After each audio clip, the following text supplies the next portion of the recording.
안데르센 단편선 인어공주 김선희 역. 저 멀리 드넓은 바다에 바닷물은 사랑스러운 수레국화 꽃잎만큼이나 파랗고 깨끗한 유리만큼이나 투명하다. 하지만 매우 깊기도 하다.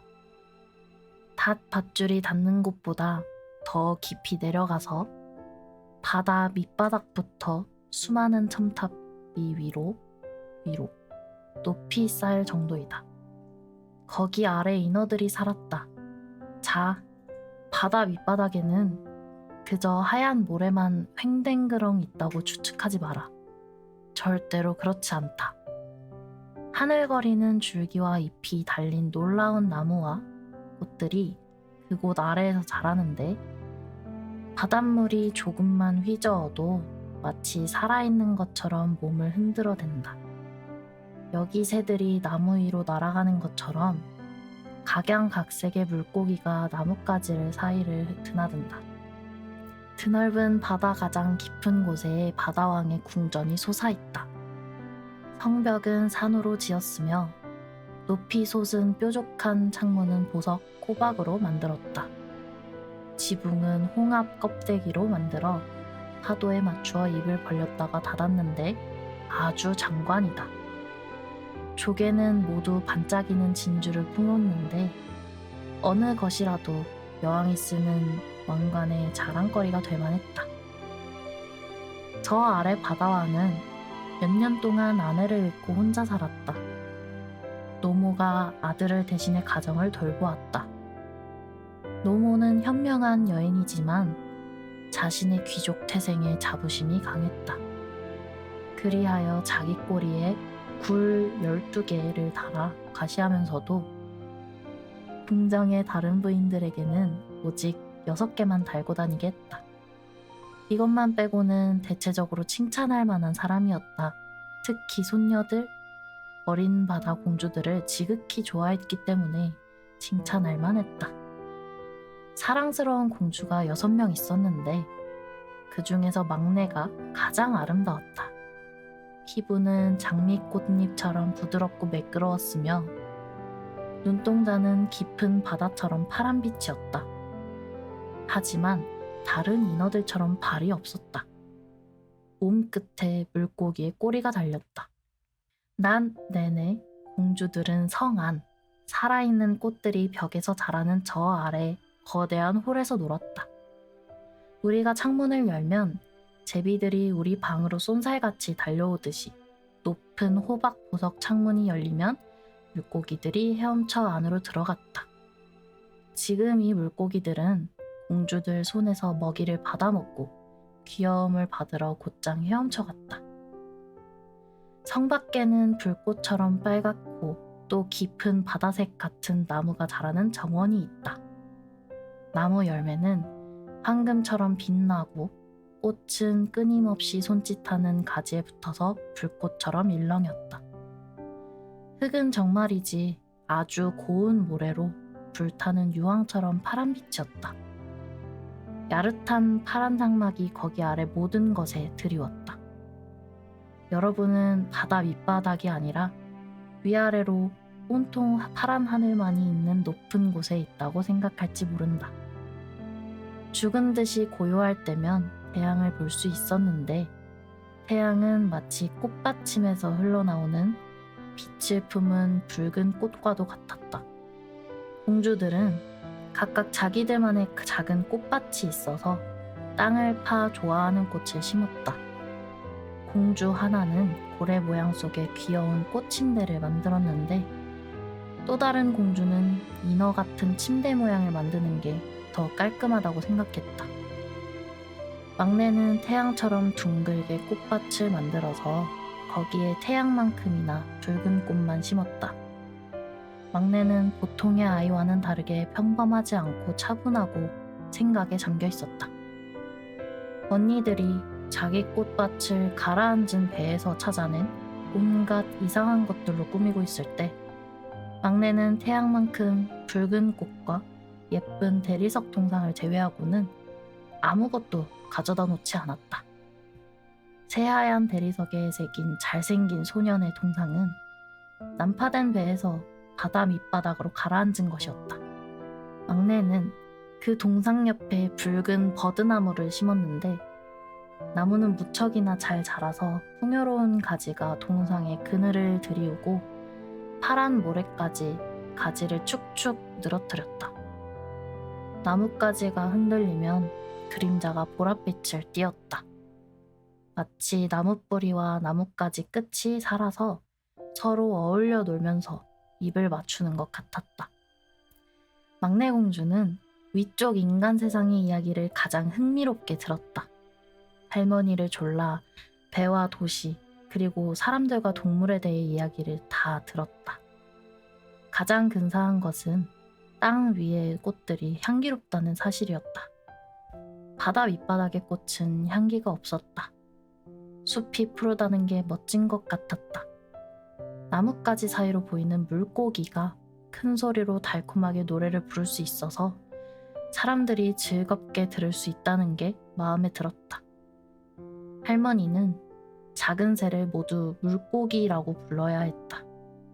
그렇지 않으면 공주들이 새를 한 번도 본 적이 없었기에 무슨 말을 하고 있는 것인지 알지 못했기 때문이다. 할머니가 말했다. 너희 중 15살이 되는 사람은 바다에서 나가 달빛을 받으며 바위에 앉아 있어도 된단다. 지나가는 거대한 배를 지켜볼 수도 있어. 숲과 마을도 보게 될 거야. 다음 해 마지가 15살이 된다. 하지만 다른 공주들, 그러니까 각자 동생들보다 1살씩 더 먹었으니 막내가 물에서 나가 세상이 어떤지 볼 때까지 5년을 기다려야 했다. 그래도 언니들은 각자 자기들이 본 것을, 그리고 첫날 가장 아름답게 찾아낸 것을 전부 다른 공주들에게 들려주기로 약속을 했다. 할머니는 반도 말하지 않았기에 공주들이 간절히 알고 싶은 게 무척이나 많았다. 가장 간절히 바라는 공주는 바로 무척이나 조용하고 생각에 잠긴 듯한 막내였다. 여러 날 밤 막내는 창문을 열고 서서 물고기들이 지느러미와 꼬리를 흔들어대는 검푸른 바다를 들여다보았다. 달과 별만 보일 뿐이었다. 확실히 달과 별빛은 꽤 흐릿했다. 하지만 물을 통해 보였기에 우리한테 보이는 것보다 훨씬 크게 보였을 것이다. 구름 같은 그림자가 달과 별을 가로지를 때면 그것이 머리 위로 헤엄치는 고래라든가 많은 사람들을 싣고 가는 배라는 걸 알았다.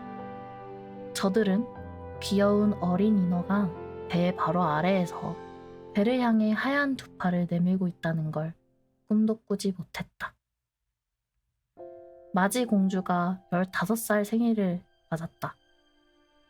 그래서 이제 물 밖으로 올라갈 수 있는 허락을 받았다. 마지가 돌아왔을 때 동생들에게 들려줄 이야기가 100가지나 되었다. 하지만 그 중에서도 가장 놀라운 건 바다가 잔잔할 때 달빛을 받으며 모래톱에 누워있는 것이었다.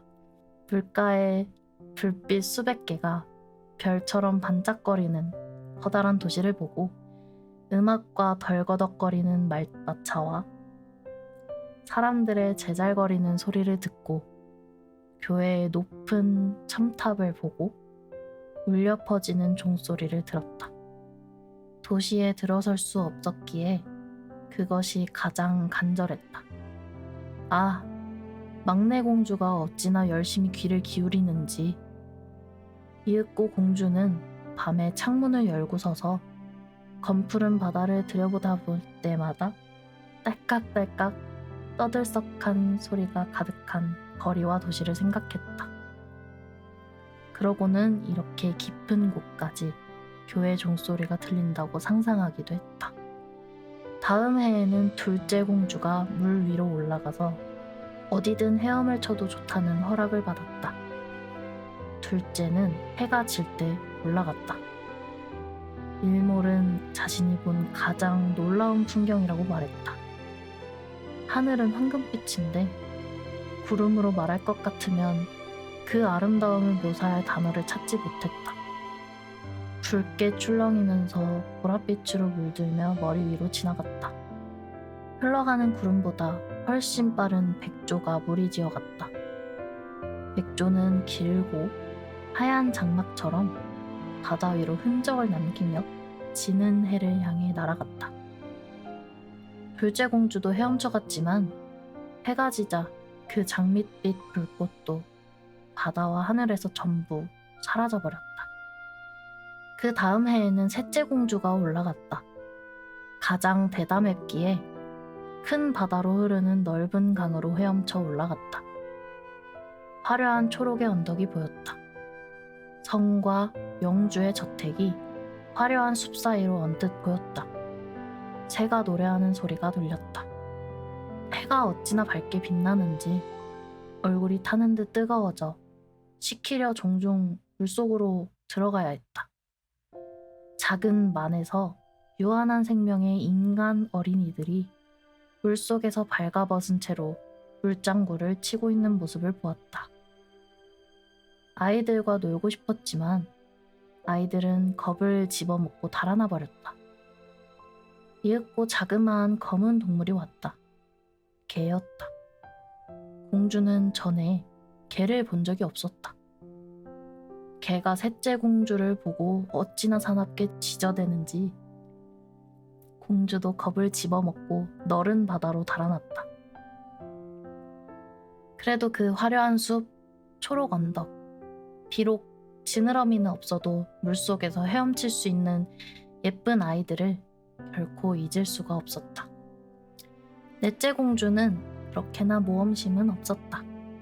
공주는 거친 파도 한가운데 멀리 머물렀었는데 멋진 곳이었다고 말했다. 주위 몇 마일을 볼 수 있고 위 하늘은 거대한 둥근 유리지붕 같았다. 공주는 배를 보았다. 하지만 너무 멀리 있었기에 갈매기처럼 보였다.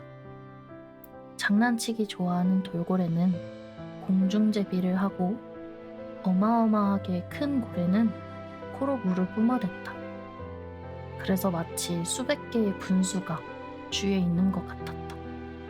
이제 다섯째 공주 차례가 되었다. 공주의 생일은 겨울이었기에 다른 언니들이 본 것을 하나도 보지 못했다. 바다는 진 초록색이고 거대한 빙산이 여기저기 둥둥 떠다녔다. 공주는 빙산 하나하나가 진주처럼 빛났다고 말했다. 하지만 빙산은 인간이 지은 교회 첨탑보다 훨씬 높았다. 공주들은 가장 멋진 모양 그리고 다이아몬드처럼 빛나는 것을 추측했다. 다섯째 공주는 커다란 빙산 위에 앉았는데 항해자들은 공주가 긴 머리를 바람에 흩날리는 모습을 보자마자 겁을 집어넣고 불이 나게 배를 몰아 지나쳐갔다. 늦은 저녁 구름이 하늘에 가득했다. 천둥이 치고 번개가 하늘을 쏜살같이 오갔다. 시커먼 파도가 거대한 산맥 같은 얼음을 높이 들어 올렸다. 번개가 내리치자 얼음이 번쩍번쩍 빛났다. 배들은 모두 돛을 내렸다. 공포와 초조함만 흘렀다.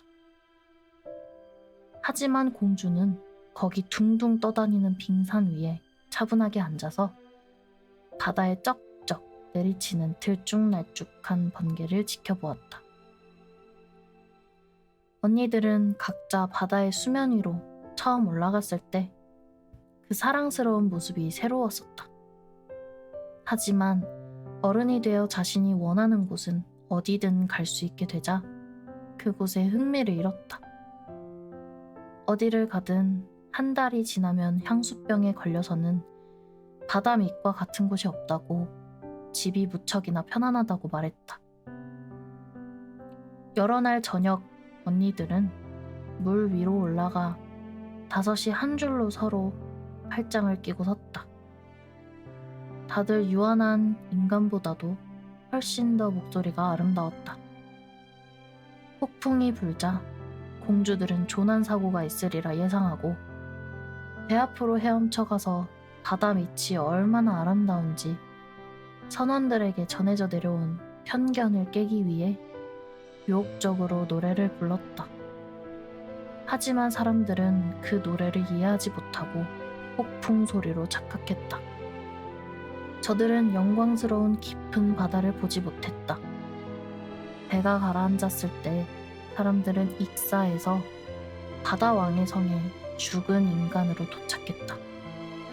그날 저녁 인어들은 이처럼 팔짱을 끼고 물 위로 올라왔을 때 막내는 뒤에 혼자 남아 그 죽은 사람들을 돌보며 눈물을 흘리고 싶어 했다.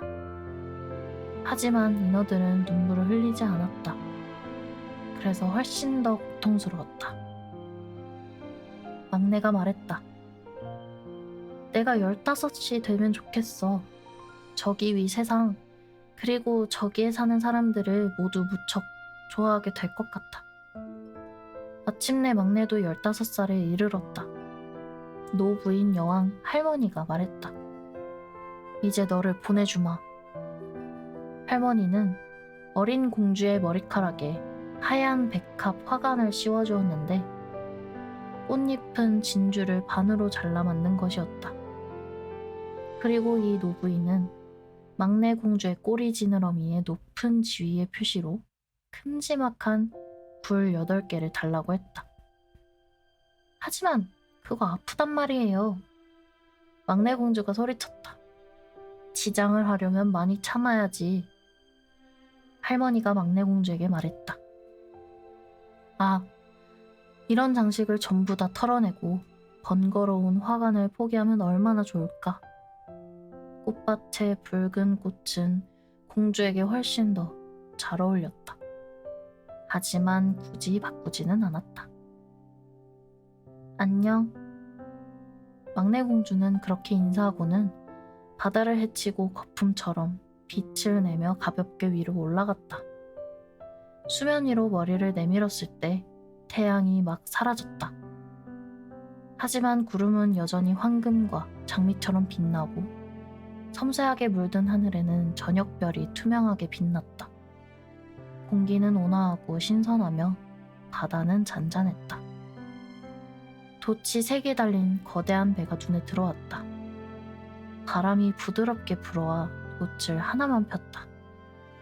선원들은 삭구안이나 팔대에 기대어 빈둥거렸다. 배에서는 음악과 노래가 흘러나왔다. 밤이 내리자 선원들은 엄청나게 밝은 수백 개의 불을 밝혔는데 누군가는 만국기가 허공에 흔들리고 있다고 생각했을 것이다. 사랑스러운 인어공주는 가장 큰 선실 창문까지 바짝 헤엄쳐갔다. 몸이 바닷물 위로 출렁일 때마다 유리 창문으로 그 안에 화려하게 차려입은 사람들 무리를 들여다볼 수 있었다. 그 중에서 가장 눈에 띄는 사람은 커다란 검은색 눈동자의 젊은 왕자였다. 16살 정도 되어 보였다. 왕자의 생일이었기에 축하를 하는 자리였다. 갑판 위 선원들이 춤을 추는데 왕자가 선원 사이로 나타나자 100개가 넘는 불꽃이 허공으로 날아올라 대낮처럼 밝게 비추었다. 불꽃에 공주는 몹시도 놀라서 물속으로 얼른 몸을 숨겼다. 하지만 곧 다시 빼꼼 올려다보았다. 하늘의 별들이 모두 공주에게 떨어지는 듯했다. 저런 불꽃을 본 적이 없었다. 큰 해가 여러 개 빙글 돌고 화려한 불꽃 물고기가 파란 하늘을 둥둥 떠다녔다. 이런 것들은 모두 크리스탈 같은 투명한 바다의 거울처럼 비추었다. 어찌나 밝은지 배의 작은 밧줄도 다 볼 수 있고 사람들도 선명하게 보였다. 아, 젊은 왕자는 어찌나 잘생겼는지. 왕자가 웃었다. 미소 지으며 사람들과 악수를 나누고 그 사이 음악은 완벽한 저녁 속으로 울려 퍼졌다. 시간이 꽤 늦었지만 사랑스러운 인어공주는 배하고 그 잘생긴 왕자한테서 눈을 뗄 수가 없었다. 알록달록 밝게 빛나는 초롱불이 꺼지고 불꽃도 하늘을 날아다니지 않고 폭죽도 더 이상 터지지 않았다. 하지만 바닷속 깊은 곳에서 우르르 쾅쾅 소리가 들려왔다. 물살이 계속 인어를 높이 튀어 올라가게 해서 인어는 그 선실 안을 들여다볼 수 있었다. 이제 배는 나아가기 시작했다. 바람 속에 돛이 하나 둘 활짝 펴지고 파도가 높이 솟고 거대한 구름이 모여들며 번개가 멀리서 번쩍거렸다. 아, 배는 끔찍한 폭풍을 만났다. 뱃사람들은 서둘러 돛을 내렸다. 높다란 배가 성난 바다를 헤치며 속도를 내자 이 커다란 배는 튀어올랐다가 뒹굴었다. 파도는 마치 돛을 부서뜨릴 듯 시커먼 산처럼 높이 일었다. 하지만 배는 백조처럼 거대한 파도 사이로 떨어져 내렸다가 다시 높이 솟아올랐다.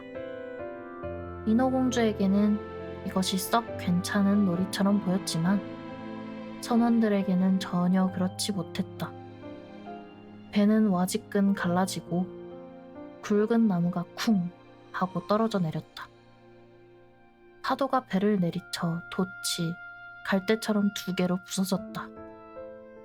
배는 옆으로 기울어 물이 짐칸까지 쳐들어왔다. 이제 인어공주는 사람들이 위험에 빠진 것을 알았다. 자신도 바다에 이리저리 떠다니는 나무와 판자를 피해야 했다. 한순간 어두워져서 공주는 아무것도 볼 수가 없었다. 다음 순간 번개가 무척이나 환하게 내리쳐서 배 위의 모두를 구별할 수가 있었다. 모두가 최선을 다해 살궁리를 했다. 공주는 그 젊은 왕자를 찾아서 가까이 가 지켜보았다. 배가 두동강 나 왕자가 바닷속으로 가라앉는 모습이 보였다. 처음 공주는 왕자가 자신과 같이 있어서 너무 기뻤다. 그러다 문득 인간은 물속에서 살 수 없으며 아버지의 성에 죽은 시체로 도착할 것이라는 사실이 떠올랐다. 안 돼!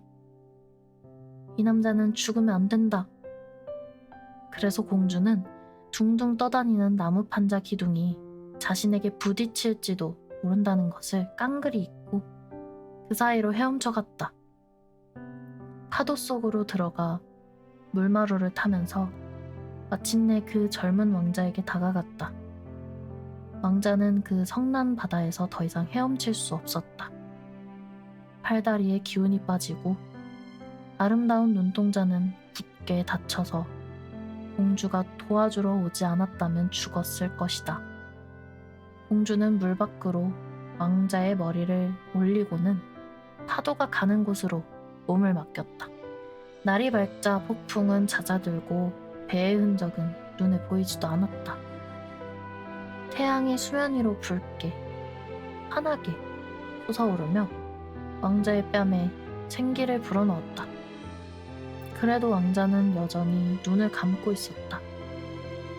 공주는 반듯한 왕자의 이마에 입을 맞추었다. 젖은 머리카락을 뒤로 쓸어넘기자 공주에게는 자신의 작은 꽃밭에 있는 그 대리석 동상처럼 보였다. 공주는 왕자에게 다시 입을 맞추고는 살아나기를 바랐다. 저 앞에 푸르른 산이 솟아난 육지가 보였다. 마치 백조떼가 그곳에서 쉬고 있는 것처럼 꼭대기에 눈이 하얗게 빛났다. 바닷가 아래 화려한 초록의 숲이 있고 한가운데 성당인지 수도원인지 공주가 알 수 없는 어쨌거나 건물이 한 채 있었다. 오렌지 나무와 레몬 나무가 마당에서 자랐고 높다란 야자수들이 문 옆에 즐비했다. 여기 바다는 작은 항구를 이루고 퍽 조용하고 매우 깊었다. 고운 하얀 모래가 절벽 아래로 쓸려 내려왔다. 공주는 그 잘생긴 왕자를 데리고 그곳으로 헤엄쳐가서 모랫밥에 왕자를 눕히고 따뜻한 햇살을 받게 머리를 높이 괴어주고는 지극정성으로 돌보았다. 하얀색 커다란 건물에서 종이 울리기 시작하자 한 무리의 젊은 여인들이 정원으로 쏟아져 나왔다. 공주는 물 밖으로 삐쭉 튀어나온 커다란 바위 뒤에 몸을 숨겼다. 거품으로 머리카락과 어깨를 가렸기에 누구도 공주의 얼굴을 볼 수 없었다. 그러고는 누가 이 가엾은 왕자를 찾아내는지 지켜보았다. 잠시 뒤 한 젊은 여인이 왕자에게 왔다. 여자는 아주 잠깐 동안 놀란 것 같았다. 이윽고 더 많은 사람들을 불렀다. 인어는 왕자가 의식을 되찾는 것을, 주위의 모두를 향해 웃음 짓는 것을 지켜보았다. 하지만 공주에게는 웃어 보이지 않았다. 왕자는 인어공주가 자신을 구했다는 사실을 알지도 못했기 때문이다. 공주는 몹시 속이 상했다.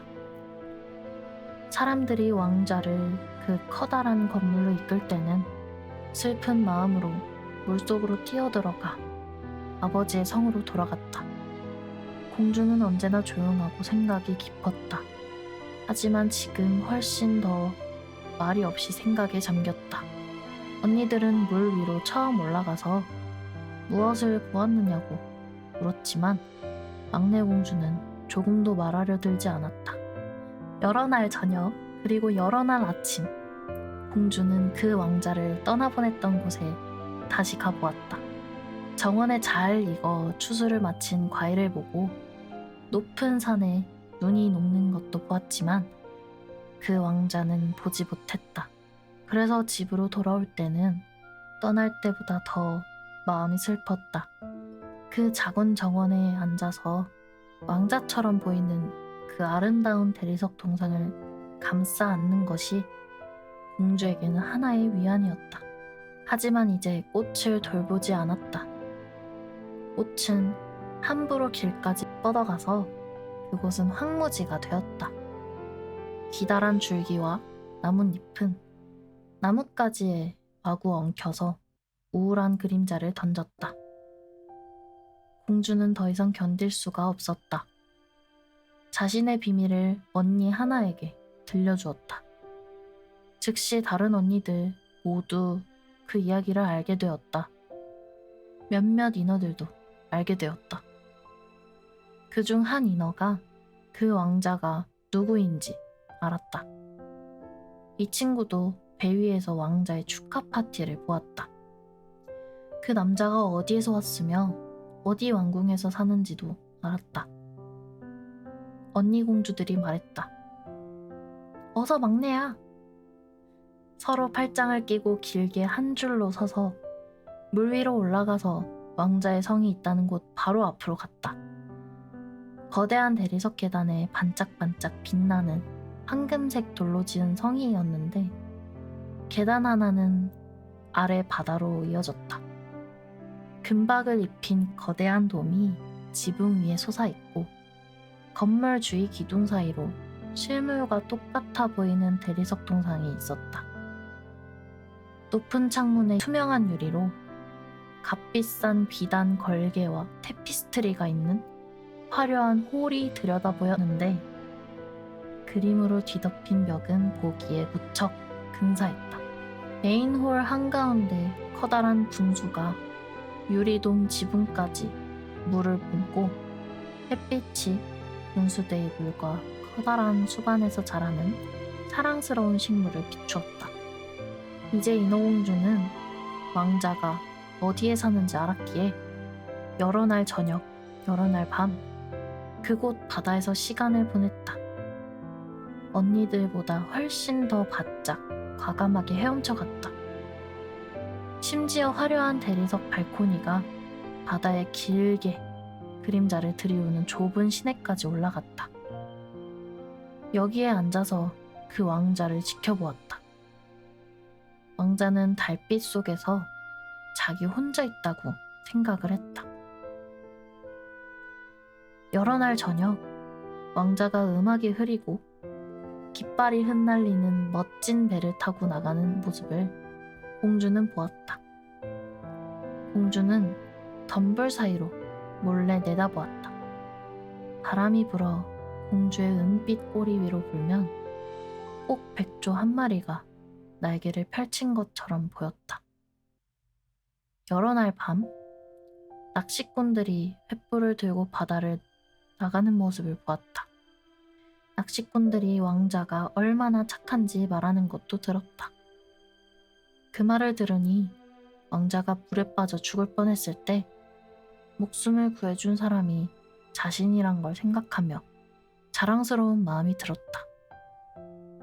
자신의 가슴에 기댔던 왕자의 머리가 얼마나 부드러웠는지, 왕자에게 입을 맞췄을 때 얼마나 감미로웠는지 떠올렸다.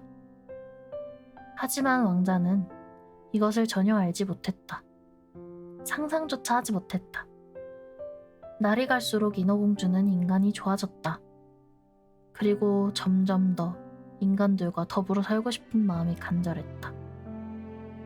인간 세상은 인어 세상보다 더 넓은 것 같았다. 인간들은 배를 타고 바다 위를 다닐 수도 있고 구름 위 높은 산을 오를 수도 있었다. 인어공주는 알고 싶은 게 너무 많았다. 언니들은 막내가 궁금해하는 것들을 전부 다 대답을 해주지 못했다.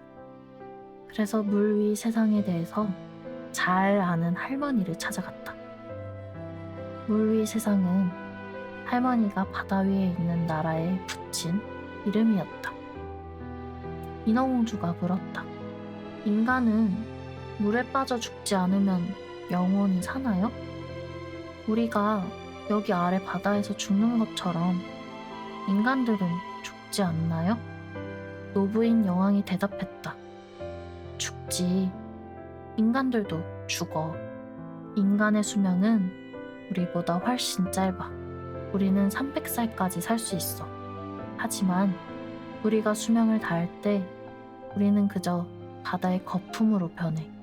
그래서 사랑하는 사람들 사이 여기 아래 무덤이 없어.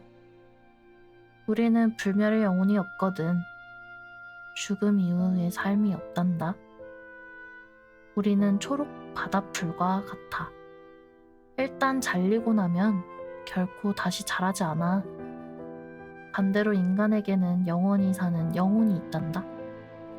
육체가 흙으로 변하고 난 다음에도 오랫동안 이어지는 영혼은 희박한 공기를 타고 저 위 반짝이는 별로 올라가지.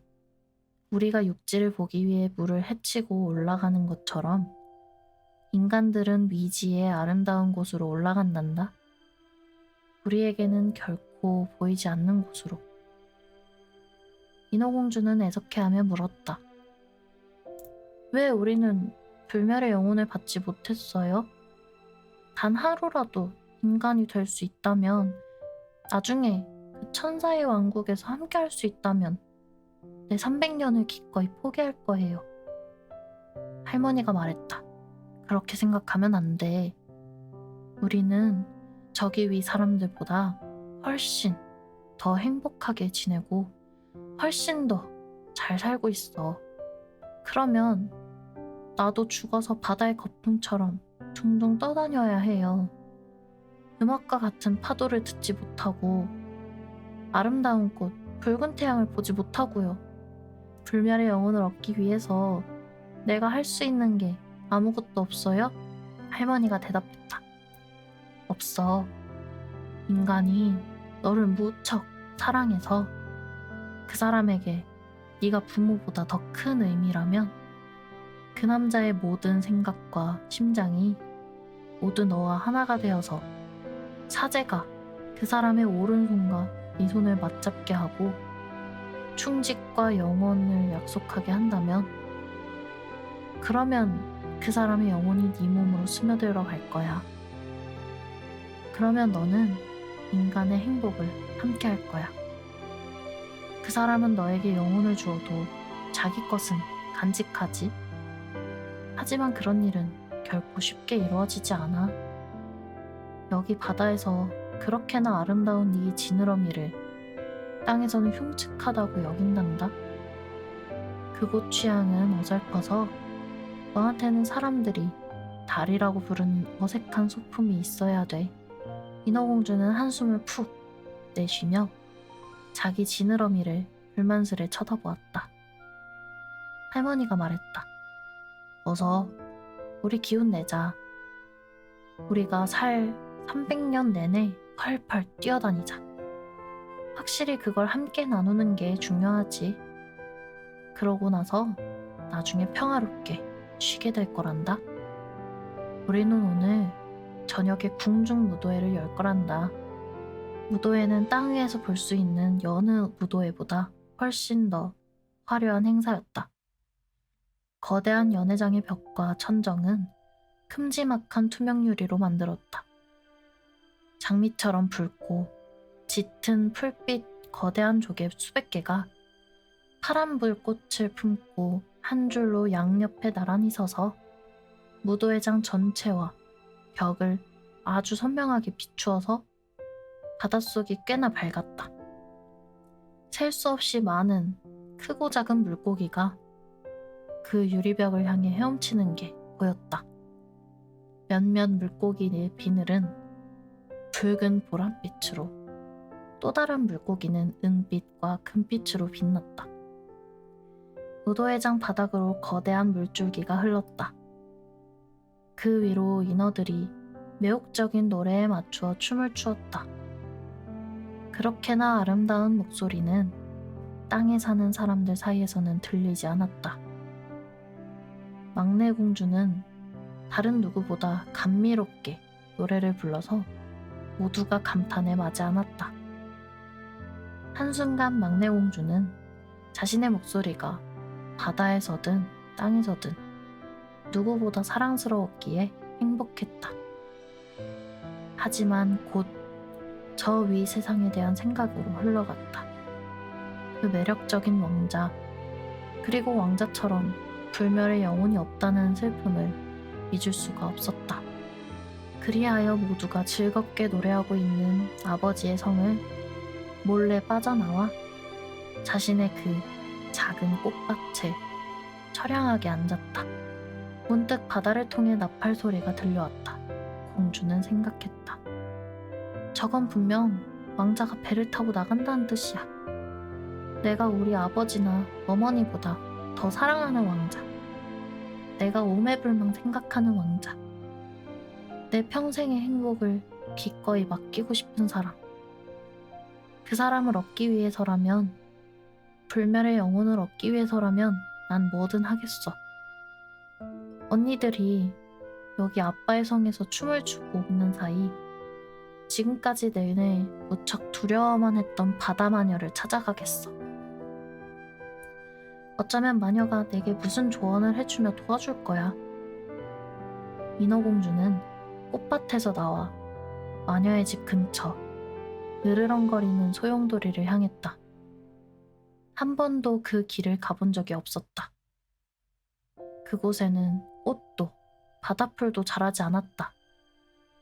황량한 잿빛 모래가 소용돌이까지 쭉 펼쳐졌는데 그 소용돌이는 물레방아 바퀴처럼 빙그르르 돌면서 바다 밑바닥에 닿는 것은 뭐든 낚아챘다.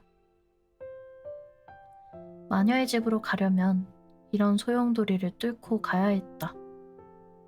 그러고 나서 펄펄 끓는 꽤 길게 이어진 진창길이 있었다.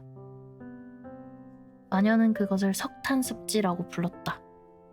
거기 넘어 마녀의 집은 기괴한 숲 한가운데 있었는데 나무와 관목은 전부 다 반은 동물이고 반은 식물인 폴립, 히드라 산호류 같은 원통형 해양 고착 생물이었다. 폴립은 마치 땅속에서 자라는 머리 100개 달린 뱀처럼 보였다. 나뭇가지는 모두 길고 끈적끈적한 팔인데 꾸물꾸물 기어다니는 지렁이 손가락이 달렸다. 폴립은 몸마디 마디를 꼼지락거리며 뿌리에서 밖으로 뻗은 촉수로 잡히는 건 뭐든 꽉 움켜잡고는 절대 보내주지 않았다. 인어공주는 잔뜩 겁을 집어먹고 숲 끝자락에서 멈추었다. 두려움에 심장이 쿵쾅거려서 거의 되돌아갈 뻔했지만 왕자와 인간들이 갖고 있는 영혼을 떠올리고 용기를 끌어모았다. 폴립한테 잡히지 않게 긴 머리채를 묶고 두 팔을 앞으로 모으고는 공주를 움켜잡으려고 안달이 나서 팔과 손가락을 마구 뻗어대는 그 끈적끈적한 폴립 사이를 물고기처럼 잽싸게 빠져나갔다. 소나기마다 수백 개의 촉수에 뭔가를 잡고 있었는데 튼튼한 쇠고리에 매달린 것처럼 보였다. 바다에 빠져 이렇게 깊은 곳까지 가라앉은 죽은 인간의 허연 뼈가 폴립의 팔에 있었다. 배의 부품, 어부들의 괴짝, 육지동물의 해골도 저 소나기로 떨어져 내렸지만 가장 으스스한 풍경은 무엇보다도 붙잡혀 목이 졸린 어린 인어였다. 공주는 숲속 진흙투성이 넓은 빈터에 도착하니 살집 좋은 굵은 물뱀들이 미끄러지듯 스르르 나아가며 역겨운 누런 백가죽을 드러냈다. 빈터 한가운데 난파된 인간의 뼈다귀로 지은 집이 한 채 있었다. 그리고 거기에 바다마녀가 앉아서 우리가 카나리아 새에게 설탕을 먹이듯 두꺼비 한 마리를 시켜 자기 입에서 나오는 것을 먹으라고 시켰다. 마녀는 그 흉측한 물뱀들을 아기라고 부르면서 스펀지 같은 자신의 가슴을 이리저리 기어다니게 했다.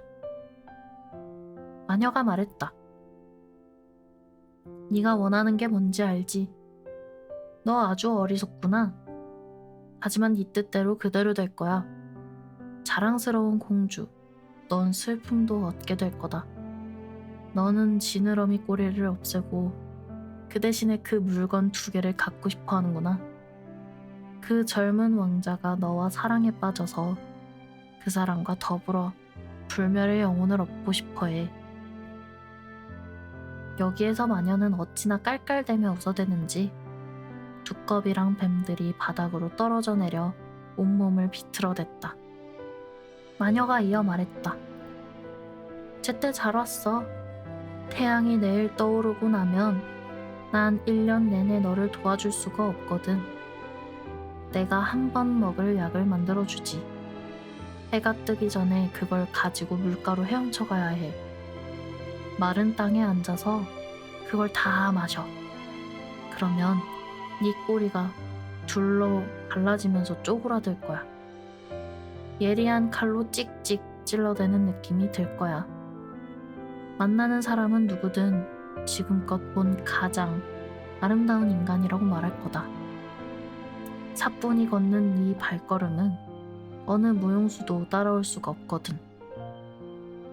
하지만 네가 발걸음을 움직일 때마다 너는 칼날 위를 걷는 것처럼 피가 철철 흐르는 느낌이 들 거야. 기꺼이 너를 도와주지. 그런데 이 모든 걸 감당할 수 있겠어? 그럼요. 공주는 왕자와 인간의 영을 얻는다는 생각을 하면서 떨리는 목소리로 대답했다. 마녀가 말했다. 기억해. 일단 인간의 모습이 되면 넌 다시는 인어로 되돌아올 수 없어. 네 언니들, 네 아버지의 성으로 바다를 헤엄쳐 절대 돌아올 수 없다고. 그리고 네가 왕자의 사랑을 완벽하게 얻지 못한다면, 그러니까 자기 부모를 깡그리 잊고 머리와 심장으로 오로지 너만을 생각하지 못한다면, 사제가 결혼식에서 너의 손을 잡지 못한다면, 그러면 너는 불멸의 영혼을 얻지 못해. 만약에 왕자가 다른 사람과 결혼을 하게 되면 네 심장은 다음날 아침 산산조각이 나고 바다의 물거품이 되고 말 거야. 감수하겠어요. 공주가 말했다. 하지만 얼굴은 죽은 듯 창백했다. 게다가 넌 내게 값을 지불해야 돼. 난 하찮은 걸 달라고는 하지 않지. 넌 여기야 바다 아래에서 누구보다 목소리가 아름다워. 그 목소리로 분명 그 왕자를 사로잡고 싶을 거야. 하지만 넌 그 목소리를 나한테 주어야 해.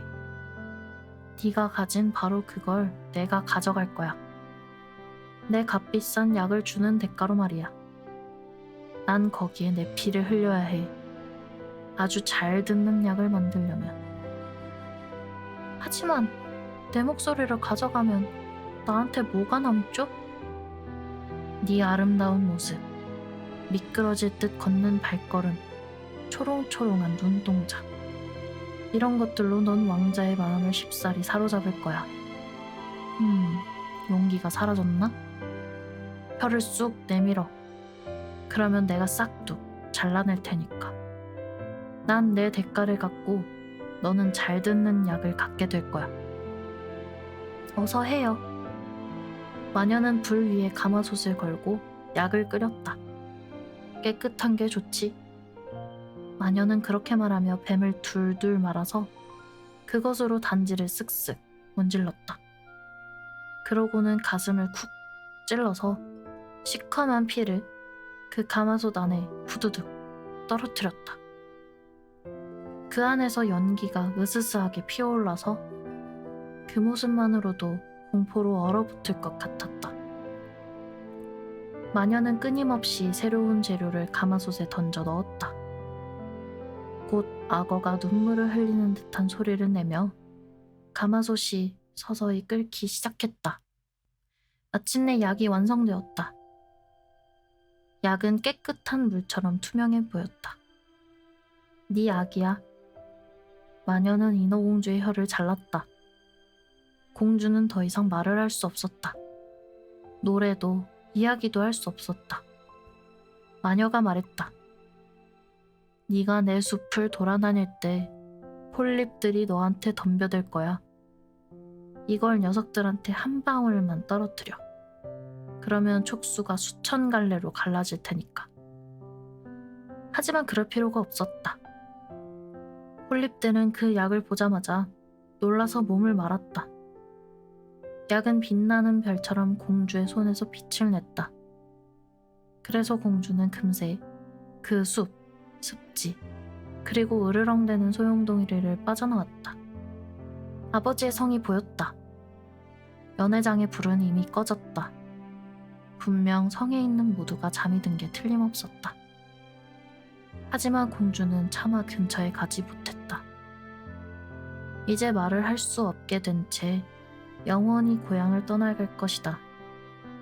심장이 슬픔으로 부서질 것 같았다. 살금살금 꽃밭에 가서 언니들의 꽃을 하나씩 따서 성을 향해 수없이 입맞춤을 보냈다. 미흡고 검푸른 바다를 헤치고 위로 올라갔다. 왕자의 성에 도착했을 때 태양은 아직 떠오르지 않았다. 그 화려한 대리석 계단을 올라갈 때 달이 환하게 비추고 있었다. 공주는 그 쓰디쓴 약을 꿀꺽 삼켰다.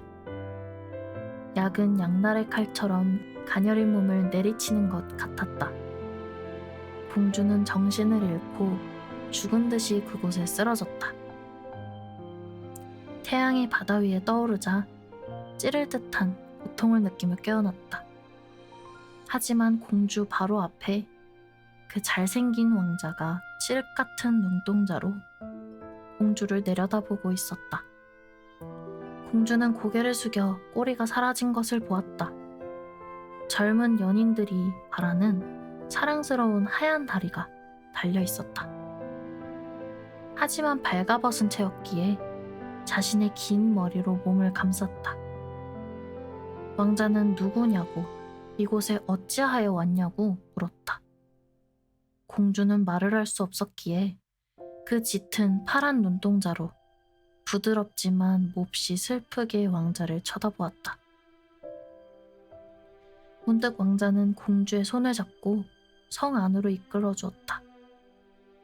발걸음을 옮길 때마다 면도날, 그리고 예리한 칼끝을 걷는 것 같았다.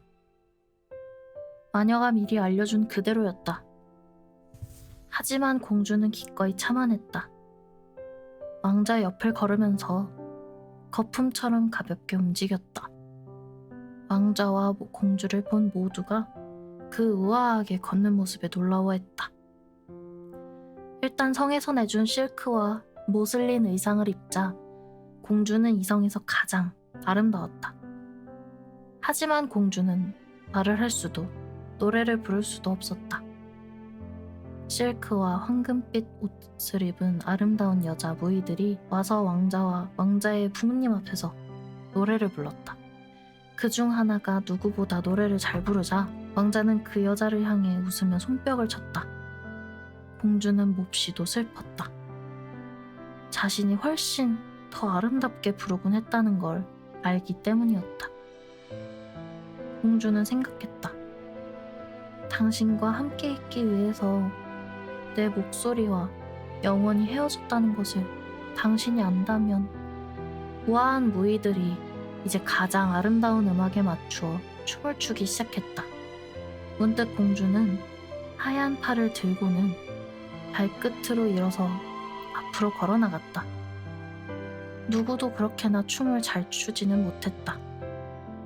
발걸음을 움직일 때마다 더 아름답게 춤추며 그 어떤 무희보다 눈으로 가슴을 향해 깊이 말했다. 모두가 공주에게 넋을 잃고 말았다.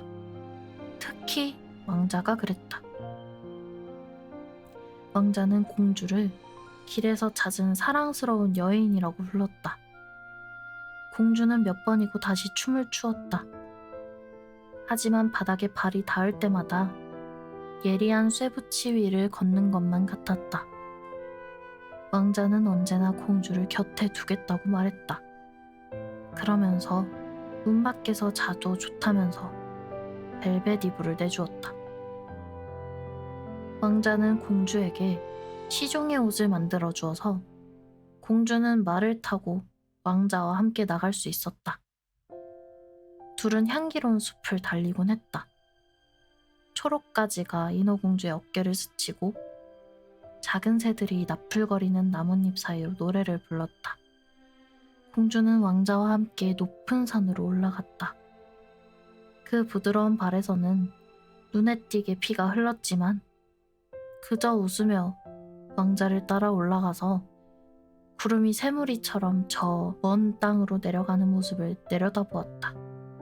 왕자의 궁전에서 모두가 밤에 잠들었을 때 공주는 그 넓은 대리석 계단을 내려가 차가운 바닷물에 불에 댄 것 같은 발을 식혔다.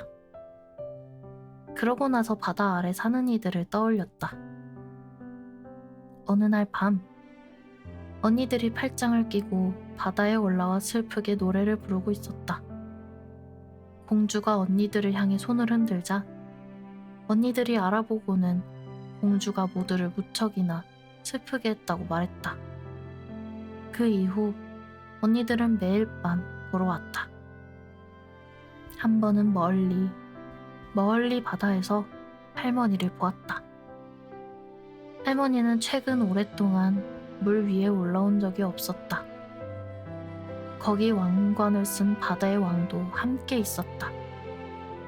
둘은 공주를 향해 손을 뻗었다. 하지만 언니들만큼 육지로 가까이 다가오지는 않았다. 날이 갈수록 공주는 왕자를 더 깊이 사랑했다. 왕자는 어린아이를 아끼듯이 공주를 좋아했지만 왕비로 삼을 생각은 전혀 하지 않았다. 하지만 공주는 왕자의 아내가 되어야 했다. 그렇지 않으면 결코 불멸의 영혼을 가질 수 없을 것이며 왕자의 결혼식 다음날 아침 바다의 물거품이 될 것이다. 인어공주의 눈은 왕자에게 이렇게 웃는 것 같았다. 나를 누구보다 사랑하지 않나요? 그러면 왕자는 인어공주의 두 손을 잡고 사랑스러운 이마에 입을 맞추어 주었다. 물론이지. 너는 내게 무척이나 사랑스러워. 너는 누구보다 마음이 착하니까 게다가 다른 누구보다 더 나를 사랑하지. 넌 언젠가 내가 한번 보았던, 그러나 결코 찾을 수 없는 어린 소녀를 저기는 닮았어. 난 난파된 배에 있었어. 파도가 한 수도원으로 나를 쓸어갔지. 거기에 젊은 여인들 여럿이 의식을 치르고 있었어. 가장 어린 소녀가 바닷가에서 나를 찾아서 내 목숨을 구해주었지. 하지만 난 그 소녀를 두 번 다시 보지 못했어. 그 소녀는 내가 사랑할 수 있는 이 세상의 유일한 여인이야. 그래도 네가 그 소녀와 많이 닮았기에 내 마음속에서 그 여인의 추억을 대신해주지. 그 여인은 수도원에서 살아. 다행스럽게도 너를 얻었지. 우리는 결코 헤어지지 않을 거야. 인어공주는 생각했다. 아, 왕자는 목숨을 구해준 사람이 나라는 사실을 모르는구나. 내가 바다에서 그 수도원 정원으로 왕자를 데리고 갔는데 나는 물거품 뒤에 숨어서 누가 오는지 지켜보았어. 왕자가 나보다 더 사랑한다는 그 여자를 보았어. 한숨만이 공주가 깊은 슬픔을 드러내는 방법이었다. 인어들은 울 수가 없으니 말이다. 그 여인이 그 수도원에 산다고 왕자가 말했지. 이 세상으로 결코 나오지 않을 거야. 다시는 서로 만나지 않겠지? 나야말로 왕자를 좋아하고 사랑하며 왕자를 위해 목숨을 전부 줄 수 있어. 이제 왕자가 이웃왕의 아름다운 딸과 결혼할 것이라는 소문이 돌기 시작했다. 이 때문에 근사한 배가 항해에 나설 준비를 했다. 왕자가 이웃 왕국을 향하는 이유는 왕의 딸을 보기 위한 것으로 듬직한 수행원들과 함께 떠난다고 했다. 인어공주는 고개를 저으며 미소 지었다. 왕자의 생각을 누구보다 훨씬 더 잘 알았기 때문이다. 왕자가 공주에게 말했다. 여행을 떠나야 해. 아름다운 공주를 보러 가야 하거든. 부모님의 바람이야. 하지만 신부가 내 뜻과 다르다면 난 공주를 집으로 데려오지 않을 거야. 그리고 난 절대 그 공주를 사랑할 수 없어. 공주는 수도원에 있는 그 사랑스러운 여인을 너만큼 닮지 않았을 테니까. 내가 신부를 선택한다면 너를 선택할 거야. 말 못하는 길에서 찾은 사랑스러운 여인아. 그러고는 인어공주에게 입을 맞추고 기다란 머리카락을 쓰다듬으며 공주의 가슴에 머리를 기댔다. 공주는 인간의 행복과 불멸의 영혼을 꿈꾸었다. 이웃 왕 나라로 실어다줄 웅장한 배에 올라타자 왕자가 말했다. 너는 바다를 두려워하지 않지? 길에서 찾은 사랑스러운 여인. 그러고는 인어공주에게 폭풍, 차분한 배, 깊은 바다의 낯선 물고기, 물속에 들어가서 보았던 경이로운 것들의 이야기를 들려주었다. 공주는 그런 이야기를 들으며 미소 지었다. 공주만큼이나 저 깊은 바닷속 이야기를 아는 사람은 없었으니까 말이다. 밝은 달빛 아래 배를 모는 사람을 제외하고 모두 잠이 들었을 때 공주는 배 한쪽에 앉아서 투명한 바다를 들여다보며 아버지의 성을 상상했다. 성의 탑 맨 위가 할머니가 은색 왕관을 쓰고 서서 서둘러 흘러가는 배를 올려다보고 있다. 문득 언니들이 수면 위로 올라와 공주를 안타깝게 쳐다보면서 서로 하얀 손을 움켜잡았다. 공주는 웃으며 손을 흔들면서 모두 잘 되어간다고, 자신은 행복하다고 알려주려고 했다. 하지만 선실에서 심부름을 하는 소년이 나오는 바람에 언니들이 재빨리 물속으로 들어가 버렸다. 소년은 자신이 본 넘실거리는 파도가 그저 바다의 거품이라고 생각했다. 이튿날 아침, 배는 이웃왕의 화려한 도시의 항구에 들어섰다. 교회에서는 모두 종소리가 울려 퍼지고 높은 탑에서는 트럼펫을 부르는 소리가 들려왔다. 군인들이 나부끼는 깃발과 반짝이는 총을 들고 한 줄로 섰다. 매일 축제 행사가 열렸다. 무도회 또는 또 다른 아련식이 이어졌지만 공주는 여전히 나타나지 않았다. 사람들이 말하기를 멀리 있는 수도원에서 왕실의 예의 범절을 배우고 있다고 했다. 마침내 공주가 들어왔다. 인어공주는 이 공주가 얼마나 아름다운지 궁금했었다. 솔직히 그렇게나 뛰어나게 아름다운 사람을 한 번도 본 적이 없었다. 피부는 투명하고 고우며 그 길고 짙은 속눈썹 뒤로 파란 눈동자가 진실되고 순수하게 웃고 있었다. 왕자가 큰 소리로 외쳤다. 당신이었군요. 내가 죽은 듯 바닷가에 누워있을 때 나를 구해준 사람이군요. 왕자는 얼굴을 붉히는 신부를 두 팔로 안았다. 그러더니 인어공주를 향해 말했다. 아, 나는 누구보다 행복한 사람일 거야. 내 사랑하는 꿈, 감히 바랄 수도 없는 꿈이 이루어졌어. 넌 나의 이 큰 기쁨을 나와 함께 하겠지? 너는 나를 다른 누구보다 사랑하니까. 인어공주는 왕자의 손에 입을 맞추며 심장이 깨질 것 같은 기분이 들었다. 결혼식 다음날 아침, 공주는 목숨을 잃고 물거품으로 변할 테니까 말이다. 교회의 종이 모두 울려 퍼지며 온 도시에 결혼식 소식을 전했다. 제단마다 값비싼 은 램프에 향유를 피워 올렸다. 사제들이 향로를 이리저리 흔들고 교황은 신랑과 신부에게 축성을 내려주었다. 인어공주는 황금색 실크 옷을 입고 신부의 긴 치맛자락을 붙잡았다.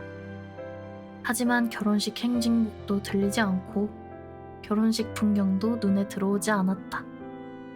이 땅에서의 마지막 밤, 이 세상에서 잃어버린 그 모든 것들에 대한 생각뿐이었다. 그날 저녁, 신부와 신랑은 배를 타러 갔다. 폭죽이 터지고 깃발이 휘날렸다. 배 갑판 위에 보라색과 황금색 왕실 천막이 차려지고 우아한 잠자리가 마련되었다. 고요하고 맑은 밤 신혼부부는 여기에서 잠을 잘 것이다. 배는 산들바람을 타고 미끄러지듯 가볍게 지나가서 조용한 바다 위에서 거의 움직이지도 않는 것처럼 보였다. 해질녘 오색 찬란한 색색등이 켜지자 뱃사람들은 갑판 위에서 춤을 추었다. 인어공주는 깊은 바다에서 처음으로 올라왔을 때 보았던 그 흥겨운 모습이 떠올랐다. 인어공주는 먹이를 쫓는 제비처럼 함께 어울려 춤을 추었다. 모두가 인어공주에게 박수를 보냈다. 실로 인어공주가 그렇게나 멋지게 춤을 춘 적이 없기 때문이었다. 단검이 연약한 발을 찌르는 듯 했지만 애써 모른 채 했다. 심장이 훨씬 더 큰 고통으로 아팠다. 자신의 사랑스러운 목소리를 아낌없이 버리고 끊임없는 고통을 감내했던 왕자를 보는 마지막 저녁이라는 것을 알았다. 반면 왕자는 이런 것들을 하나도 몰랐다. 인어공주에게는 왕자와 같은 공기를 숨쉬고 깊은 바다를 내려다보고 파란 하늘에 무수한 밤을 올려다보는 마지막 밤이었다. 생각도 할 수 없고 꿈도 꿀 수 없는 영원과도 같은 밤이 인어공주를 기다리고 있었다. 공주는 영혼이 없으며 영혼을 가질 수도 없다. 한밤이 지나도록 잔치가 이어졌다. 하지만 공주는 마음에 들이온 죽음의 생각을 잊고 웃으며 춤을 추었다. 왕자는 아름다운 신부에게 입을 맞추고 신부는 왕자의 칠흑처럼 검은 머리카락을 어루만졌다. 두 사람은 손에 손을 잡고 그 웅장한 천막 안으로 실어 들어갔다. 배 위로 침묵이 내려앉았다. 배를 모는 키자비만 갑판에 남았다. 인어공주는 벽에 기대어 서서 여명이 밝아오는 것을 보았다. 첫 여명이 비치자마자 자신이 죽으리라는 걸 알았다. 문득 넘실거리는 파도 사이로 언니들이 둥실 올라왔다. 언니들은 막내 공주만큼이나 창백했다. 산들바람이 비껴주던 길고 사랑스러운 머리카락이 보이지 않았다. 전부 잘려나갔다. 언니들이 말했다. 우리 머리카락을 마녀한테 주었어. 너를 도와줄 방법을 얻으려고. 오늘 밤 네 목숨을 구해. 마녀가 우리에게 칼을 주었어. 이 날카로운 칼날을 봐. 해가 뜨기 전에 넌 왕자의 심장에 이걸 꽂아야 해. 왕자의 뜨거운 피가 네 발을 적시면 발이 다시 하나가 되어 지느러미 꼬리로 변할 거야. 그러면 너는 다시 인어가 되어서 바닷속 우리한테 돌아올 수 있어. 죽어서 짠 바다의 거품이 될 때까지 300년을 더 살 수 있다고. 서둘러. 왕자든 너든 해가 뜨기 전에 죽어야 해.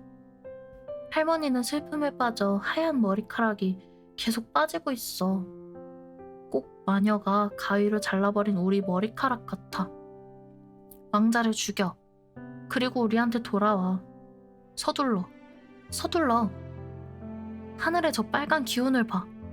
몇 분 있으면 태양이 떠오르고 넌 죽게 된단 말이야. 그렇게 말하며 언니들은 깊은 한숨을 토해내고는 파도 아래로 가라앉았다. 인어공주는 보라색 천막을 열었다. 아름다운 공주가 왕자의 가슴에 머리를 얹고 잠이 들었다. 인어공주는 허리를 숙여 왕자의 이마에 입을 맞추었다. 서둘러 하루를 열기 위해 붉게 빛나고 있는 하늘을 보았다. 날카로운 칼을 보고 다시 왕자를 향해 눈을 돌렸다. 왕자는 자면서 신부의 이름을 중얼거렸다. 온통 신부 생각뿐이었다. 인어공주의 손에 든 칼날이 바르르 떨렸다. 문득 공주는 칼을 저 멀리 바다 위로 휙 던져버렸다. 칼이 바닷속에 풍덩 빠진 자리가 마치 부글부글 끓듯 피처럼 붉어졌다. 인어공주는 이미 흐릿해진 눈으로 한 번 더 왕자를 보고는 밖으로 물러나와 바다로 몸을 날렸다. 몸이 거품으로 녹아드는 느낌이었다. 태양이 떠올라 햇빛이 따스하고 부드럽게 그 서늘한 바다 거품을 비추었다. 인어공주는 죽음의 손길을 느끼지 못했다. 머리 위로 비추는 환한 햇빛 속에서 투명하고도 아름다운 생명체가 둥둥 떠다니는 게 보였다. 무척이나 투명해서 배의 하얀 돛과 하늘의 붉은 구름이 들여다보였다. 목소리는 음악과도 같아서 지상의 눈이 인어들의 거품을 볼 수 없는 것처럼 인간의 귀로는 그 소리를 쫓을 수가 없었다. 날개도 없이 이들은 공기만큼이나 가볍게 떠다녔다. 인어공주는 자신이 저들과 같은 모양이라는 것을 알았다. 점점 거품에서 빠져나와 위로 올라가고 있었다. 누구세요? 내가 어디로 가는 거죠? 인어공주가 물었다. 목소리가 위에서 들리는 것 같았다. 무척이나 신비해서 지상의 음악과는 도무지 어울리지 않았다. 우리는 공기의 딸들이란다. 인어는 불멸의 영혼이 없어서 인간의 사랑을 얻지 못하면 영혼을 가질 수 없어. 인어의 영원한 생명은 몸 밖의 힘에 달렸지. 공기의 딸들도 불멸의 영혼이 없어. 하지만 착한 행동을 하면 얻을 수 있지. 우리는 남쪽으로 날아가. 우리가 차가운 바람을 불어넣지 않으면 그곳의 독약과도 같은 뜨거운 공기가 인간을 죽이거든. 우리가 가는 곳마다 신선함과 치유의 밤을 주는 꽃향기를 공기에 실어간단다.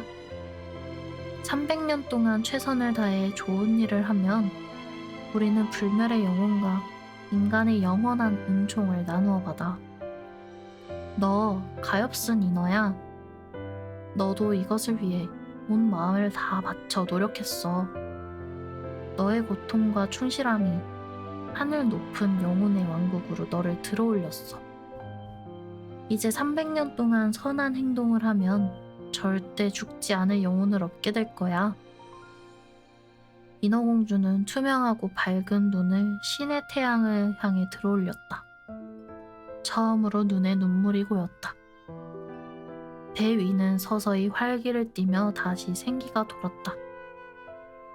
왕자와 그 아름다운 신부가 자신을 찾는 것이 보였다. 둘은 슬프게도 그 부글부글 끓는 거품을 쳐다보았다. 마치 인어공주가 바닷속으로 몸을 던진 사실을 아는 것 같았다. 두 사람에게 보이지 않게 인어공주는 신부의 이마에 입을 맞추고 왕자에게 미소를 보내고는 높이 흘러가는 장밋빛 구름으로 공기의 딸들과 함께 올라갔다. 여기가 신의 왕국으로 가는 길인가요? 300년이 지난 후에? 좀 더 이를 수도 있어. 보이지 않게 우리는 아이들이 있는 인간들의 집으로 날아들어가지. 매일 우리는 부모님을 기쁘게 하고 사랑받을 자격이 있는 착한 아이를 찾아. 그러면 신은 우리를 시험하는 날을 짧게 해줘. 아이는 우리가 자기 방을 둥둥 떠다닐 때 알지 못해. 하지만 우리가 그 아이를 향해 웃을 때 300년에서 1년이 줄어든다는 뜻이야. 하지만 우리가 버릇없는 아이를 보면 우리는 슬픔의 눈물을 흘려야 해. 눈물 한 방울마다 우리 시험의 하루가 더 늘어나지.